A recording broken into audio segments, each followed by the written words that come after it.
Welcome to the Anima Show, where the X is silent. My name is Anthony, your host, followed by my sister Tina, who you met in the previous episode. We're going to go ahead and get right into A Quiet Place, Part 2.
So getting right into it, we're going to start with the pre-spoiler review. I don't want to ruin anything for anybody before we start talking about this. But yeah, if you're interested, basically, Part 2 picks up where Part 1 left off. The house is ruined. Everything's on fire from what you saw in Part 1. This movie is pretty much just taking Emily Blunt and her family to a new place to settle. Now that they've figured out the weakness of the creatures, the daughter wants to go ahead and help other people with that information. She wants to help everyone around the world how to exploit that weakness. And it's basically the daughter's journey on trying to get to a place to do that. They need help from a new character in the show. Emily Blunt, as usual, is amazing in the movie. But yeah, if you're interested, if you like number 1 and you want to see where, what they do with number 2, go ahead and check it out. I don't think it's on any stream. I don't think it's on Paramount Plus right now. Early access? Yeah, early access, so you got to pay for it regardless. I had to. I think I rented it. I rented it on iTunes. Oh, really? So, yeah. I just got Paramount Plus for like $6. Oh, okay, yeah. And that was it. And I got a trial. I got like 14 days free. Get the trial. Get the early access. Spoiler alert. We're getting right into the movie part of the review now.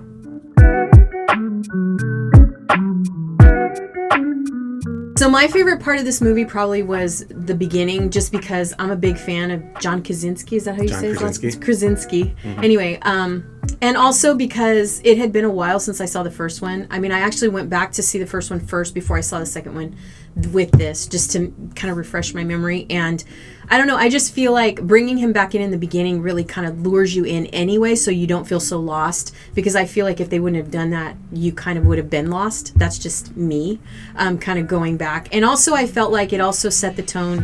It's very similar, the beginning, to War of the Worlds. I don't know if you agree, but that was kind of my favorite part, just because I'm a big fan. Yeah, well, I'm a big fan of John, you know what I mean? I just am. So I was excited to see him, because obviously he died right in the first one. So, anyway, that was my first, my favorite best scene in part 1, by the way. Yeah, I agree with that. Is the scene honestly. when he saves his kids. Yeah. Best scene. So that was and her giving birth. I thought that was like so good, because it was like the nail part, like anyways, that's the part 1. I could talk about that forever, but I agree 100%. I love John Krasinski, so it was like it was such a good surprise. Because you're starting part 2, it's like you don't expect to see him again because he died in number 1. Yeah, true. So it's such a pleasant surprise to see him. You love the character, and just giving us that what happened like in the beginning, because it must have been chaotic, right? Everybody's making sound. They don't know not to make sound. Right, so right. They show you that, and that kind of like gets you into it again. Gets you into the Quiet Place world. Getting to the part that I liked in the movie, this was tough. So the part, it's not one part. I liked Emily Blunt in the movie. I think every scene that you see her in, she owns it. Like, every scene that you see Emily Blunt, you could tell she's like an amazing actress. Like, she is that character in the movie. So every scene, you just like, you forget breathing. Like, you're watching her, and she kind of like takes control of everything that she's in on that. Now, she isn't in a lot of the movie, but it was really hard for me to choose a different scene than she said in the beginning, because the beginning is so good, in my opinion. It's not a bad movie. Like, it's just really hard for me to think of like a single scene where I'm like, wow, okay, this was a good part in the movie, right? Me too. Like, when I think of, it's like a scene in a movie where if you think about that movie, you think of this scene first when you think about the movie. And it's like, when I think about A Quiet Place Part 2, I don't think about one scene in the movie. I think about multiple things with Emily Blunt. Like the scene where the water's dropping down and she's pointing the gun through to the monster that's about to come to the other side. I think about Emily Blunt going to the store. I think about her in the movies. She's always like almost on the verge of like crying or something. Yeah. Like throughout the whole movie, because she is now taking care of the kids by herself. So she is a mother, like, and she takes control of that character so much that she can only think about their well-being. And it's like she knows how scary the world is and how she needs to pick up, because she needs to pick up everything because John's not there anymore. So it's I don't know. It's really good. Every scene with her is amazing. I like Emily Blunt. I'm a fan of hers anyway. So yeah. I agree. Edge of Tomorrow was like one of my favorite movies. I agree.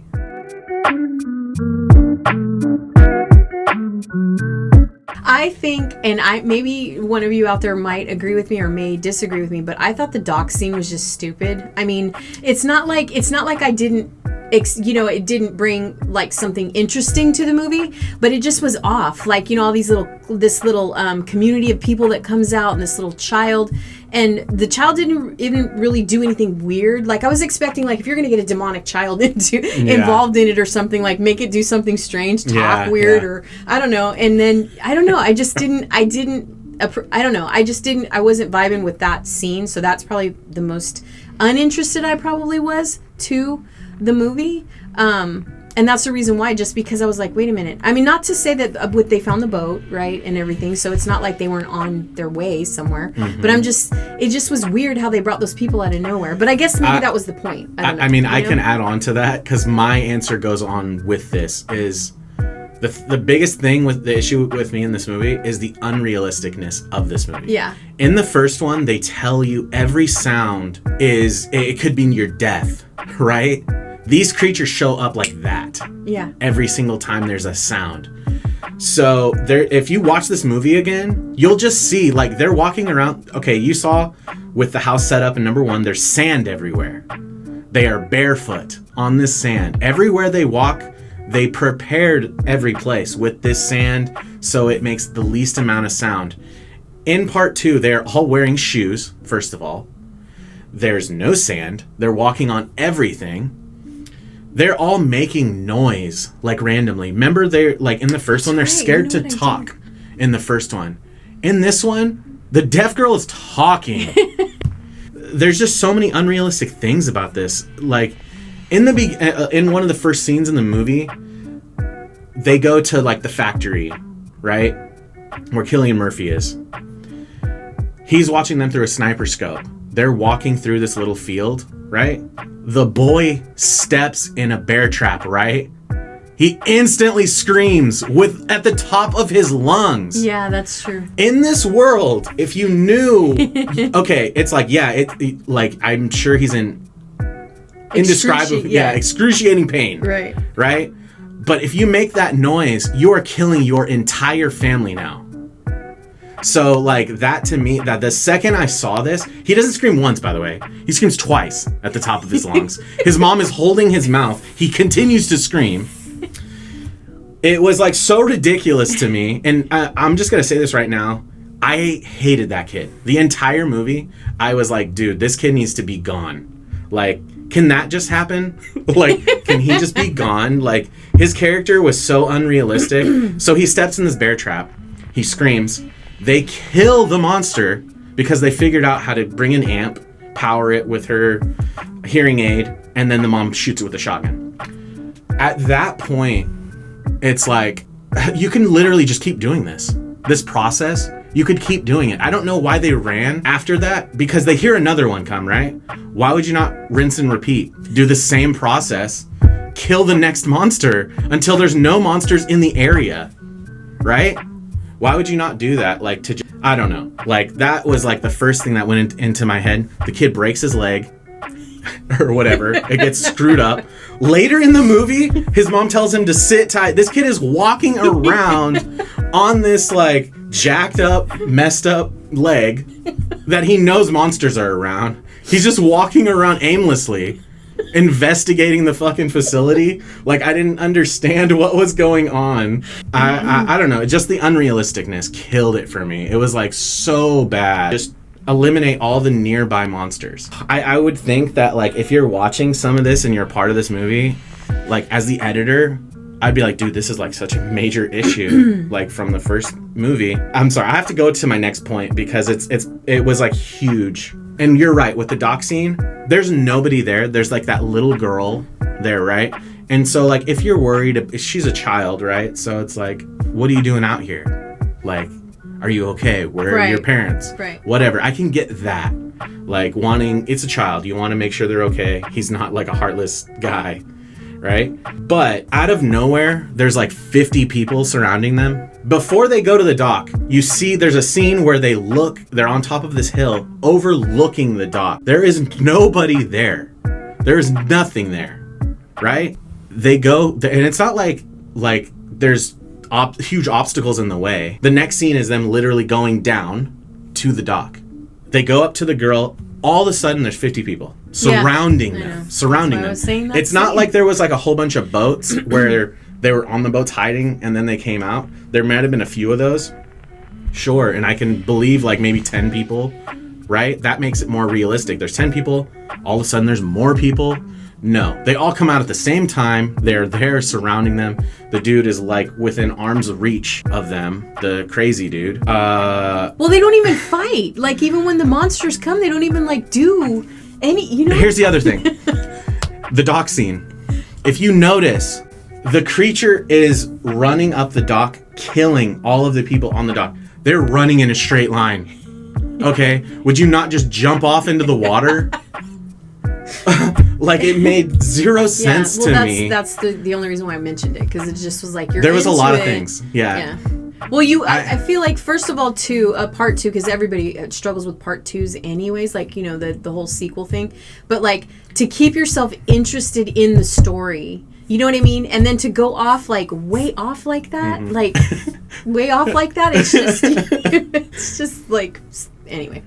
No, I totally agree. And they killed off the best. Well, I wouldn't say John Krasinski is an amazing part of number one. But I think it's like equal to like him and his wife, like Emily Blunt. They kind of like, they're so good in every scene, and every scene is almost with just each of them.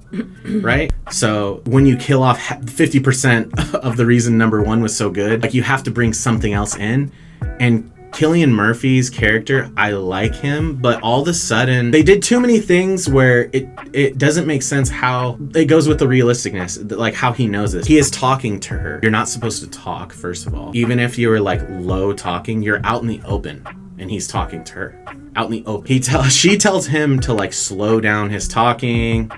I don't know. There was like a whole process to that, which I am like, come on, like make it to where like they need to do something, write down what they're talking at first, something like that. Like there needs to be like her showing him sign language, which like the diving part, I thought that was awesome on the dock scene. That was one of the cooler parts on the dock scene is he tells her to dive, right? And so that picks it up from the intro to the movie where Cillian Murphy is asking her how to sign dive for his son to like slide to base because he's watching a baseball game. I thought that was cool. I like when movies do that. They tell you something in the beginning and then they bring it back throughout the movie. I thought that was cool. But there is a huge problem, and this is going back, sorry. On the scene when the girl goes out by herself and then Emily Blunt begs Cillian Murphy to go and find her, like, and bring her back. The daughter, she goes to like a train car or something like that. And the creature comes through the train car and she tries to shoot it. You know, its head isn't fully, you know, the brain isn't fully opening or whatever because of the sound. And she's about to die. She's on the ground like this, right? The creature is here. Cillian Murphy is behind the creature and he shoots through the head of the creature. She is on the other side of that head, like this, looking straight at him. If you see, they have like the camera angle, her sitting there, and the camera shows behind her where he is holding the gun, and he just shot the creature. And it's like aimed at her. Would you not think that the bullet's gonna go through and kill her or hit her or something like that? There should have been something like a bullet hole right here, something like that. To show like something like, crap, or maybe he should have shot the creature through the window. Like there could have been so many different options to make this more realistic rather than I'm gonna shoot this creature that you're on the other side of. This could possibly kill you or maim you. But yeah, realisticness, please. Like, because the first one, there's like no sound in the first movie. It was like really, like if you watch the movie, there's probably like 13 lines of dialogue like in the whole entire movie because they need to be quiet. And they prepped everything. That's what made it even more like, okay, this is serious. They prepped everything around. They're ready in case of emergencies. They have things in place. They have the mattress over like the hole in the ground, the attic or the basement place where they can talk. They have the waterfall going to where they can talk and yell as loud as they want. They have things in place that they've thought about where they can make sound. Now we're over here in this movie and they're just making sound everywhere. They're running. Like, do you not make sound? You're like hitting your feet on the ground, like with shoes on. Like, I don't know. Some of the stuff was just... It was hard to get through. I liked the movie. I won't say that I did not like the movie, but it would have been easier to watch if they thought about the realisticness that the first movie brought. Because you're in that world with them in the first movie. In the second movie, there's like a disconnect between, okay, it's like everybody knows this is a movie, but you can't imagine yourself in this world because it's so unrealistic now. Like it's the I can't think of the word. There's a word in like film where it's like a main character and they cannot die. Like they do anything and they cannot. Vin Diesel in Fast and Furious, he cannot die. He does anything. Yeah. An invincible character. But there's like a word for this, like in film. I can't think of it. Oh. It's like, I don't know.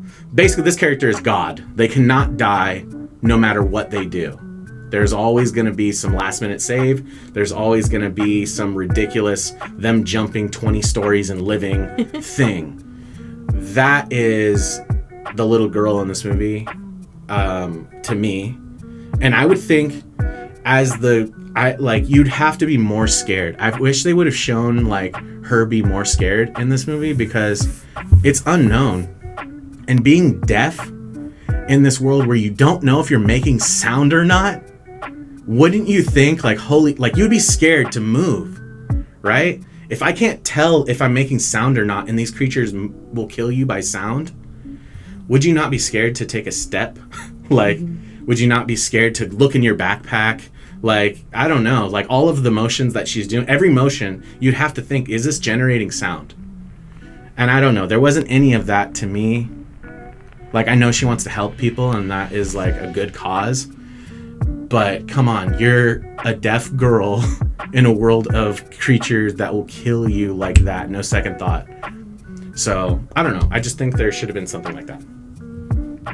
I agree with it all. I mean, for me, I had to try to watch this movie 4 times, and it's very unusual for me. I mean, the first one I got through, was very interested, and even if I was falling off of, attention, this one was really hard. I mean, it was really hard. And I was going to mention the train scene too, when you said what was the worst scene, or what was the one you didn't like the most. But the dock scene was was too much for me. But I would agree with everything that you said. And it also reminds me of a similar story with that one movie with Sandra Bullock, where she had to wear the blindfold thing, and it's similar, not the same, but similar. So yeah, I agree though. Bird something. Yeah, but just to be sensitive, and like I said, also them just being so lenient, in this story, like compared to the first one, like you said. And it's weird because if you wouldn't have said something about the shoes, I wouldn't have noticed, because I did notice the family. As you said, she's trying to protect the family. They're all barefooted, and it shows so many scenes, focus on the feet, but I didn't realize that he was wearing shoes. I didn't realize that, and it's true, like, because they can hear the vibration of shoes, but. Yeah, and the little boy, the son, I will agree with that, And then he locks himself into that. Anyway, that kid, every scene that he's him locking himself into that, like, what's that thing, that tin thing? Yeah. Oh my God, where the latch. Because that's another bad scene. You have to agree. I mean, it's just hard to. Okay, so like, it was like the nail, right? Where they focused on the nail, and they're like, every time she walks down those stairs, you're like, oh my God, she's gonna step on this nail. Yeah. I can't wait. She's gonna scream. Right? Yeah. She steps on that nail. She does not scream. Like, that was like amazing to me in number 1. This kid, they focus on the latch being really important, and there's only in the beginning, he lights he has a lighter or a match or something to see how much oxygen is in that room, and he has a timer that's like 2 minutes or a minute or something like that of air that you have. Yeah. Holy, this kid. It was like he didn't grow up in this world. It was like all of a sudden he was from a normal day, United States, like whatever. He's going to GameStop, whatever. This kid was like a character that was just thrown into it. Not like he grew up in this world that his dad had prepared him for. All of a sudden he forgot everything from the first movie, like how important sound is, how important paying attention to certain things. He was scared to make sound in the first. Remember, he's like, there's the waterfall scene, and his dad is yelling, and he was scared. He was like, oh my God, you're going to kill us. Yeah. Right? Yeah. There was none of that to this kid in this movie. It was like, I'm going to go wander around the facility. There was a monster here like 10 minutes ago, but hey, let's go figure out what's around here. Well, that's kind of... And his leg was jacked up, and he's walking up these stairs. Like, holy, come on, please. Yeah. Well, there's a lot of confusion, too, even with me, and I was gonna bring that up, but I didn't think I should, but the whole baseball scene, too. Because, like, it's still opening up the second part, but then you're so confused, you know what I mean? Like, I like that John Krasinski is in the beginning, but then they jump to this baseball scene, and you're like, okay, wait. Dude, you know what I mean? Like, I don't know if you all feel the same way, but I just... Because like I said, I know the beginning set the tone of what you're going to like. I think it was just trying to show you like how tight-knit people were. Yeah. And they wanted to make an easier way for you to know how close-knit they were. That Cillian Murphy knows them a little bit more than just like a neighbor. Yeah. They had to introduce him somehow. I think that's why they showed that. Yeah. Like to the extent of he's going to risk his life to go and find your daughter. So I think they needed to make... something closer. Yeah. And then her telling him that, like, John would do it. Like, he tried. Why didn't you answer him? Yeah. There was, like, a whole thing where it's, like, it kind of guilts him that since this all started, he hasn't been, like, a good person. Like, it makes you feel bad that he hasn't really been doing much to help others. and now is his chance. I think that's why they did that, to show a little bit more how close-knit everybody was, how different he was, and how he could care about this other family. Yeah. Because if it was just like, oh, you lived in the same town, good for you. Like, I think they wanted to just add to that by showing the baseball thing. But I think there could have been different, easier transitions. Yeah, that maybe that's what I'm thinking of. You know, just like it was the timing. I think some of the timing was just kind of could confuse you really easily if you weren't paying attention. But maybe that's part of the reason, you know what I mean, is to pay attention to the story, I guess. Maybe? Yeah. I don't know. I think they just tried really hard to have you care more about Cillian Murphy's character. Yeah. Because you don't know much about like what happened to his family and him. I mean, the kid goes exploring. He says that like his wife got sick. You know, maybe his kid died from the monsters or whatever. You just don't really know much. And I think if they would have showed a little bit more, like included that into, because we already know what happened to this family after everything got started, right? If they would have showed a little bit more to what happened to Cillian Murphy's family once everything got started, then we could feel a little bit more for him. But I don't know. It just wasn't there.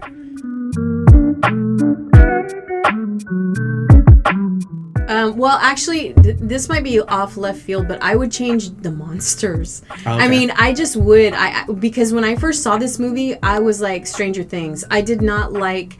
I mean, maybe they worked with the what are the people called the character design, the you know what I mean? Design. Like it just, to me, it wasn't. I feel like if you're gonna try to make a movie like this, you have to have some originality to it. And I just felt like the monster was so similar to Stranger Things. As I'm watching this movie, all I could think about was the Stranger Things, monster. Creature. Creature or whatever. So that's what I would change. It's not that I didn't like the design of the creature. I just feel like they should have made it a little bit more organic to this movie, and that's what I would change.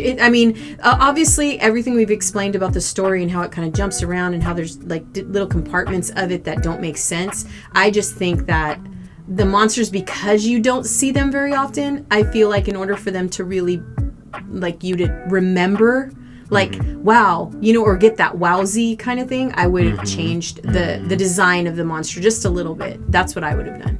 So that's the thing I would change. The story obviously has potholes, for sure. But at the same time, I would say the monsters. Yeah. So that, for me, that's what I would change. Yeah. And I mean, if you watch Stranger Things right before you watch this, I could see that 100%. So yeah, I think they should have done a little bit, make a version of that thing. It didn't affect me as much as you, but it was like kind of like a back thought, like, oh, okay, Stranger Things, whatever. Yeah, I would just change the realisticness of this movie. I don't know. Like, there's so many things there is a lot of things I would do differently with this movie, to be honest. Yeah, me too. I would have made the son a little bit more, like, I would listen to your mom kind of thing. Because in the first movie, he was scared to do anything. Like, he was scared to be left alone, when his dad told him, you need to go light the fireworks. Like, you need to help your mom. And they signed everything, right?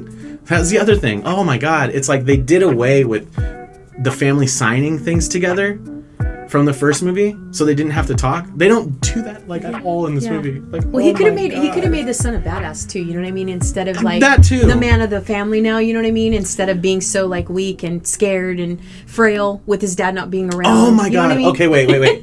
You just made me think of something. Oh no. Oh my God. Why did I not think of this? Okay, well. I should have added this. Okay. The other thing I did not like was the very end. If you look how long it takes the daughter to just go and put her hearing aid to the thing. Oh my God. That was so frustrating. She's like, I want to help people. I want to go out here. I want to do this. And it's like a scary world, but she's like determined to do this. And all of a sudden they're there and she does not just go. They're there. If you count, there's probably like 3 minutes from the time they get to the radio station to the time she gets to putting her hearing aid up to the mic. Oh my God, that killed me. Maybe they just wanted answers. Oh my God, and then it died from like an aluminum fucking pipe. Like, that to me was insane. And she doesn't stab it. She swings down at its head. Yeah. I think they should have shown, like, if they were going to do something like this, they should have shown how mush their brain is. Like, how weak it is. Because if I'm thinking, like, I don't think that's going to kill anything. This little pipe that she has. And she swings down through the, like, I don't know, whatever armor it has covering its skull. Whatever. Yeah. She swings through the skull pieces and hits the exact point where the brain is. It's like, holy please. Like, she didn't stab down into it. Stranger Things meets, I mean, you man. That scene killed me. I was like, okay, I'm done watching this now. Like, can they just be done? Well, you've been very passionate about this story so far, so... Yeah. I mean, it is. It's just one of those movies where you have such high expectation because of the first one, and then when you have that disappoint, and this is a reason why sequels kind of are iffy, you know? Some people are, like, for them, and some people are like, don't ruin a good thing. So if they would have just... I feel like if they could have pulled you into at least if they're not going to pull you in, like, all the way through it, then at least have the beginning and the end be, like magic. You know what I mean? Like, to be like, wow, I did not see that coming. But instead, they had so many sort of zigzags, you know, of throwing you off. And then, like you said, it's unrealistic. And you're like, oh, man, you know, like... And then the weakness is they can't swim. Speaking, no speaking. They can't swim. Yeah. It was like the issues with Signs. Their weakness is water, but they go to a planet where 80% of it is water. It's like, holy. Yeah. Like, anyway. Yeah. Please. But make sure and watch it and let us know what you think, because, you know, this was our impression. I mean, you know what I mean? I might talk about, like, a lot of this stuff, and it does bother me through the movie, but the movie is watchable. Yeah, like, it is. It is a watchable movie. There's just certain things where if you think about it for a minute, if you take a step back and you're like, if I was in their shoes, like, what would happen kind of thing? Yeah, I'm pretty sure you would not even leave, like, the first place that you were at. Regardless if you found the weakness to these things, it would be so scary. Or they could have done it like, hey, like I said, rinse and repeat. They should have just, like, killed the next monster, then killed the next monster, and done it like that to where they're making noise, and then they're drawing more than the monsters now. They're drawing those crazy people to that factory place that they're at. Yeah. Maybe it could have been that. And then the creatures are coming because they're following the people. You know, it could have been something a little bit more, like, chaotic to make you a little more stressed, like, during the movie. Because during this movie, it's like, I was only stressed because of the stupidity of some of the parts. I wasn't stressed about being in their position. It's more like, it was like if you, like you said, or like back in the day when you're at the theater and people are yelling stuff out, you'd have been like, go, run, go. Yeah. Or shut up, stop talking. Be quiet. Yeah. Listen to your parents. Yeah. Like, there would have been so many things. Don't go in there. Yeah. Oh, you know he's dead. You know he did. It was really like that too. There would have been like like there was so many of those parts in this movie where it's like, holy, come on, please. Well, plus I want to just add to, if they would, because the movie, the underlying movie, the whole, like, point, what does they call that, a premise or something? The whole point of the movie is survival. That's the whole point. So if they're going to bring in little communities of people that are trying to survive these things, then that would have made more sense rather than them creeping up, not knowing anything about them. They don't say anything. They just get killed and they're running. Then, you know what I mean? They're not even, like, you don't even know anything about, like, nothing, you know. And then you got these crazy people over here by the water. Then you have these people living on Kumbaya. Like at Disneyland. I was just waiting for somebody to be like, and all this stuff, you know. I was waiting for the guy with the guitar. Like, yeah, exactly. You know, like, and that's the thing you're just like, wait, what? And I thought it was so insane. Like, just that community was so funny to me. Yeah. Like, they're living their best life. Barbecues. like potlucks. And then he just puts the kids in the closet and just says, "Stay here." Like what? Like what? But I was a little bit disappointed that that actor, Jaimin Hansu. Yeah, he died. Yeah. I was not happy about that. I thought that's my cousin, by the way. Wait, I wasn't trying to. And the second I saw Jaimin Hansu, I was like, they're gonna have to kill him because I like him way more than I like Cillian Murphy, and I just met him. Yeah. Right? Yeah. So I think there's always that aspect in movies too, is like once you start liking a character more than the main character, they kill that character off. And I don't understand that mentality in movies nowadays. It was like a huge thing back in like 90s, early 2000s, where it's like the best friend is like the character you like. So all of a sudden they have to kill this person off.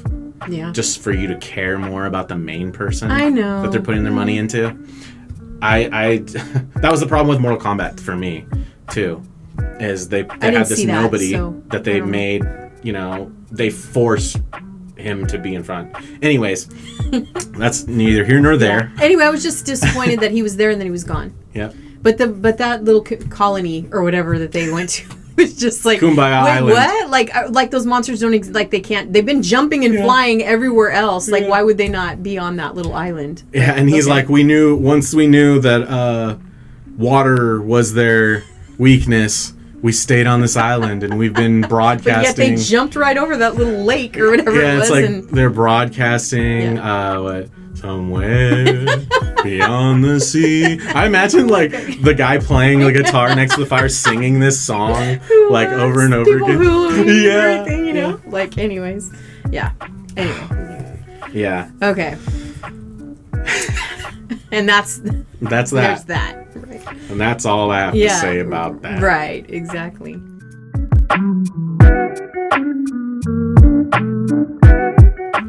I grade this movie. Well, okay, I'm going to be kind. Okay, I really am. I'm going to give it a C- just because I really am an organic fan of Emily Blunt and of John Krasinski. I really liked him in 13 Hours. Not a lot of people talk about that show, and it was really it brought out his diversity as an actor. So to see him create something, writing and producing and all that stuff, I was impressed with that he was able to do something like this and then do a sequel to it too. But I'm just going to say C-. I think they could have worked a little bit on the meat of the story, the whole substance of the story to keep people like interested. Because you got this one over here that gets really, really excited and passionate about the things he didn't like.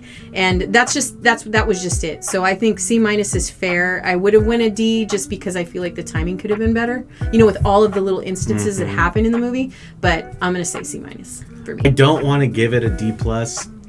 I'm like this close because that kid annoyed the hell out of me the entire movie, and I can't blame him. It's probably the writing, whatever. Yeah. But I'll say C- too because it is a watchable movie. I could watch the movie again, but I'll still have the same feelings of disappointment that. He made such a great movie for number one, and it was such an original thing, and you see like the seriousness of acting. It's like I Am Legend. There's like no talking in the movie in the beginning. I forgot about so that it literally is acting on its own. How can you act without very much dialogue? So you really have to pick it up on your facial expressions, you being animated or not. And he kills it in the first movie. Emily Blunt, they kill it. Everybody does so good. I thought the daughter was good, even though she's like upset and everything, and she felt guilty about the other kid dying. I didn't see any of that in this movie, where you're like, I only didn't like this about the movie. If they just take out this one thing in the movie, or if they just change this a little bit, I could like this movie as a B+ or something, And for horror movies, I feel like it's harder to get a good rating because there's so many bad horror movies out there. I'll give it a C-. I could watch it again. And that's literally because of Emily Blunt. Not to say that Cillian Murphy didn't do anything in the movie, but there was a lot of unrealisticness with his character, and they wanted you to like him so badly without putting any substance behind that. They literally, there's like like 1 minute scene with him and Emily Blunt, and him explaining like how hard things have been on him and how their only enemy is not the creatures, and his wife got sick, and then that's it. There is no more like about Cillian Murphy's character. There is no more of him feeling sorry. I just wish I would have seen more of like maybe a connection between him and the deaf girl, and him like almost like a fatherly connection that he misses. Something like that to give him more diversity as a character, like more of a reason to get behind this person. There was a lot of things that's just put in front of you, and that's it. Yeah. Like, take it. Yeah. This is how it is. Just, we're moving forward now. Yeah. And I think a lot of movies need to think about their characters and like, why is this person doing this? The whys. Like, there's just like, this character's doing this and that's it. You just take it for what it is. Yeah. Yeah. Well, the kid. Well, to piggyback on that, I mean, when you were talking about the son, I was thinking the son must have been at the read table going, why are you guys making me a bitch? Like, why do I have to sit here and be this whiny little, you know what I mean? This whiny little kid that can't even help do anything. Yeah. But, to work with them, I'm sure was probably an honor anyways. But you know what else I think they could have done also in the story is just made the brother and sister more of a team. Like, a power team or something, since, his dad is gone. He needs to pick it up. Well, yeah, because if anything would have happened to Emily Blunt, they have the baby. So, you know what I mean? To team them up a little bit stronger instead of making her the one rebelling and, I'm going to go find help and I'm going to go... Well, she was always the stronger one. In the first movie, when John Krasinski says that he's going out and they're going to... I don't remember if he says they're going to hunt or they're going to look at their traps or whatever he says why they need to go out. The daughter wants to go. Yeah. Like, she is ready to go. Like, can I go, please? Yeah. And then the son is like, can she go for me?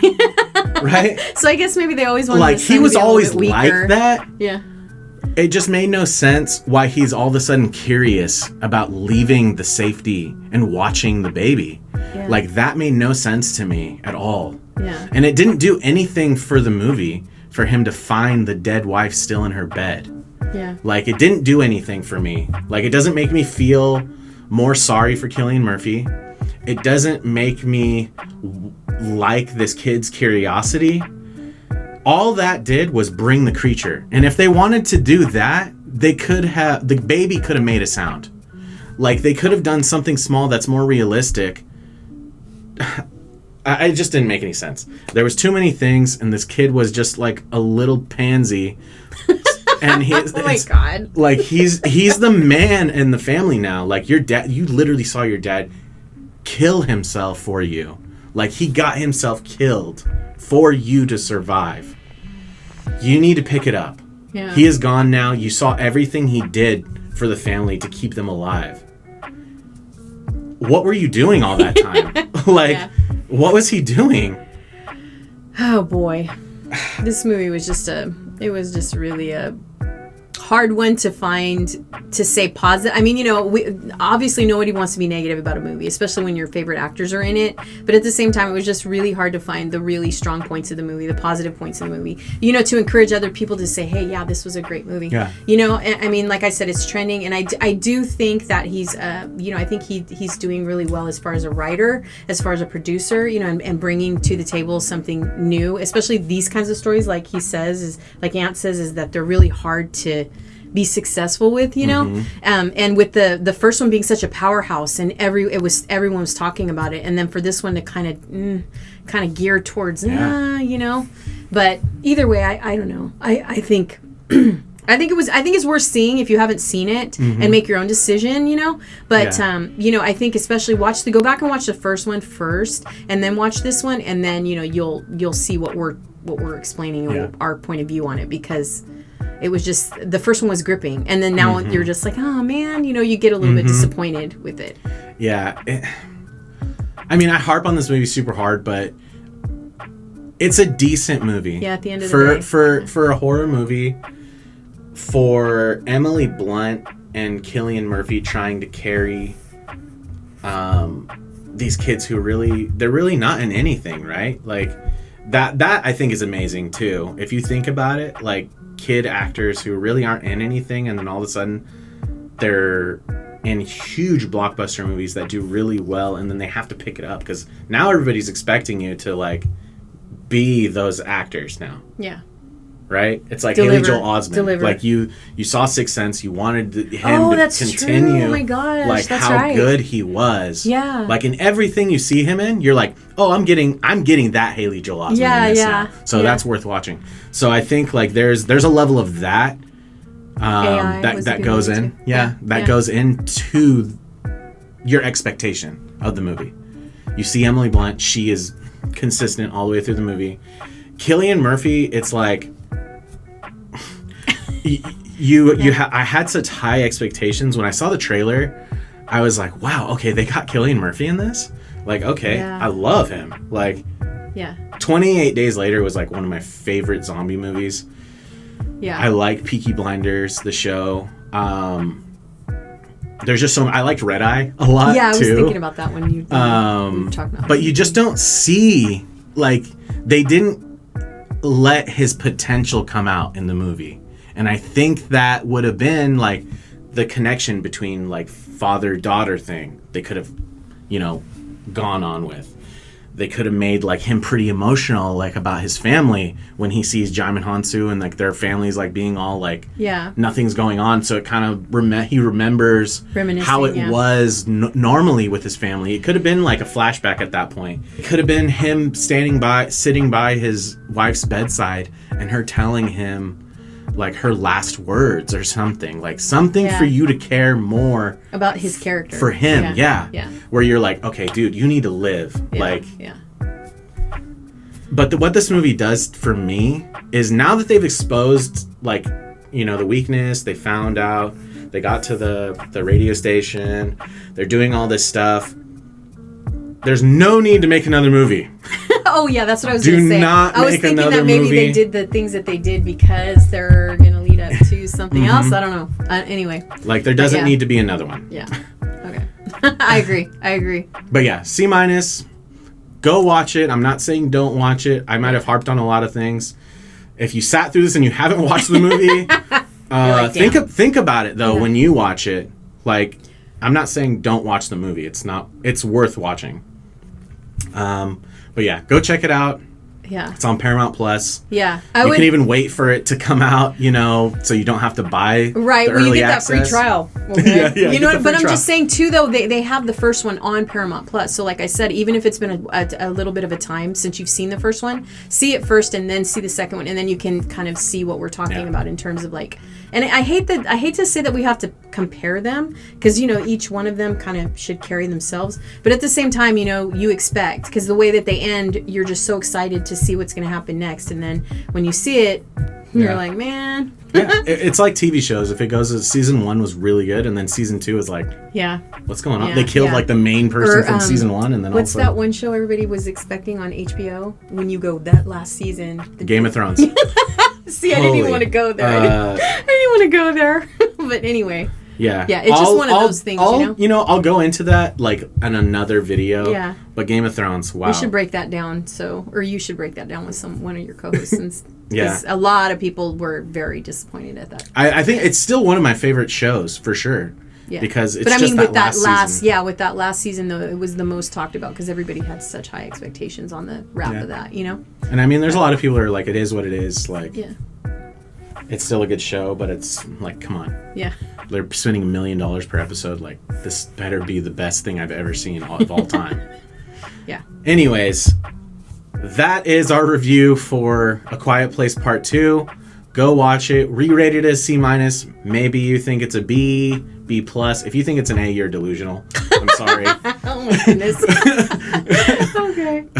Because if you're saying that's an A, what is A Quiet Place Part 1? Just leave us a comment and let us know why you thought it was so good. If you do decide that it's really intriguing and you really liked it, let us know. Because maybe there's something you saw we didn't see. So. Okay. And now getting to question of the day.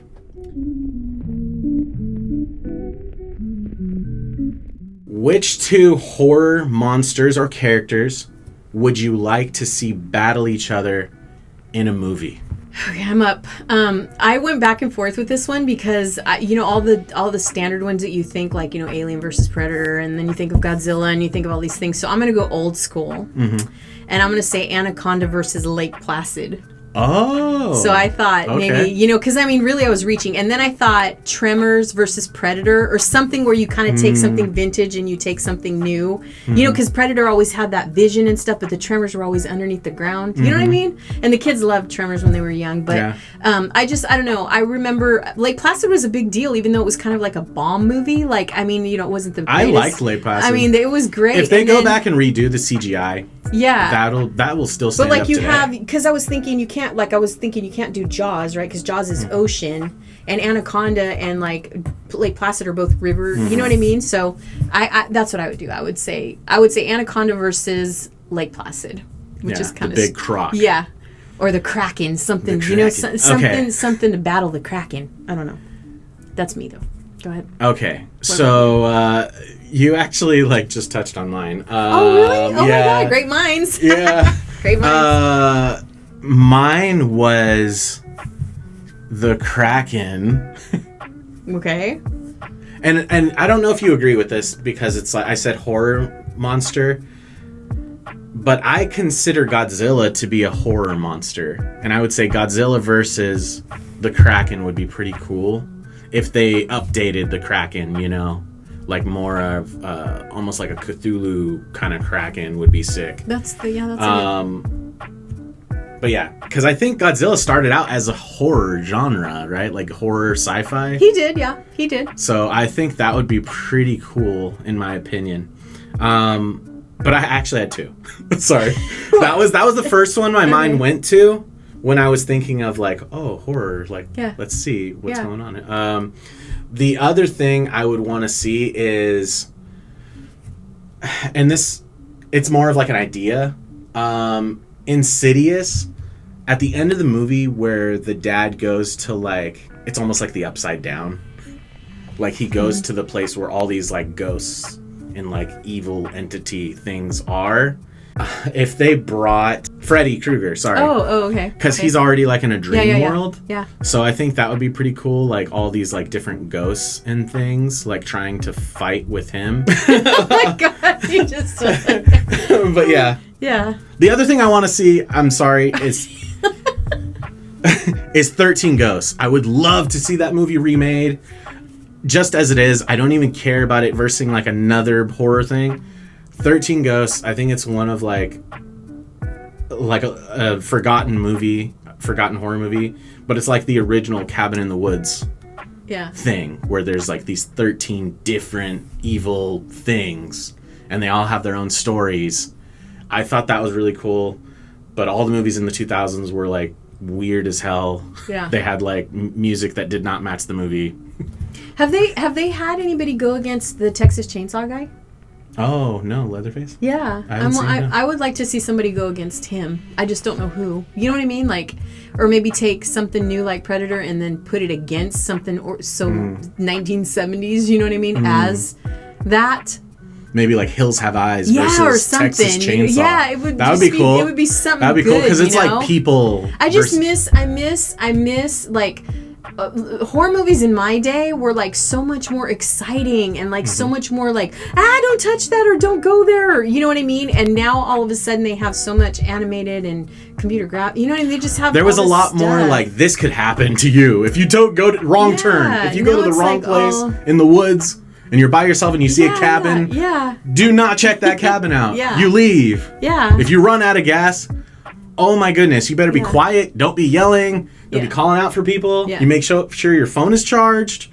Well, I mean, if you notice, they spent so much time on like Friday the 13th and like Michael Myers, and they just kind of burned it out, like, you know what I mean, without Freddy Krueger. But they like lost sight of some of the other really popular, like really scary movies also that they did at those times. Yeah, I mean, you know, like Pumpkinhead was awesome. They could have done so many like different versus movies.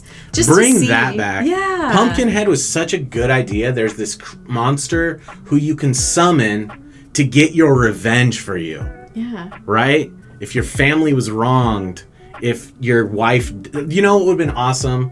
Like, a guy who moves his family out to the woods or whatever to get away from the city life. People come over to his house, like, kill his family when he's gone, something like that. He comes back. A creepy dude shows up to his house and is like, hey, do you want revenge for that?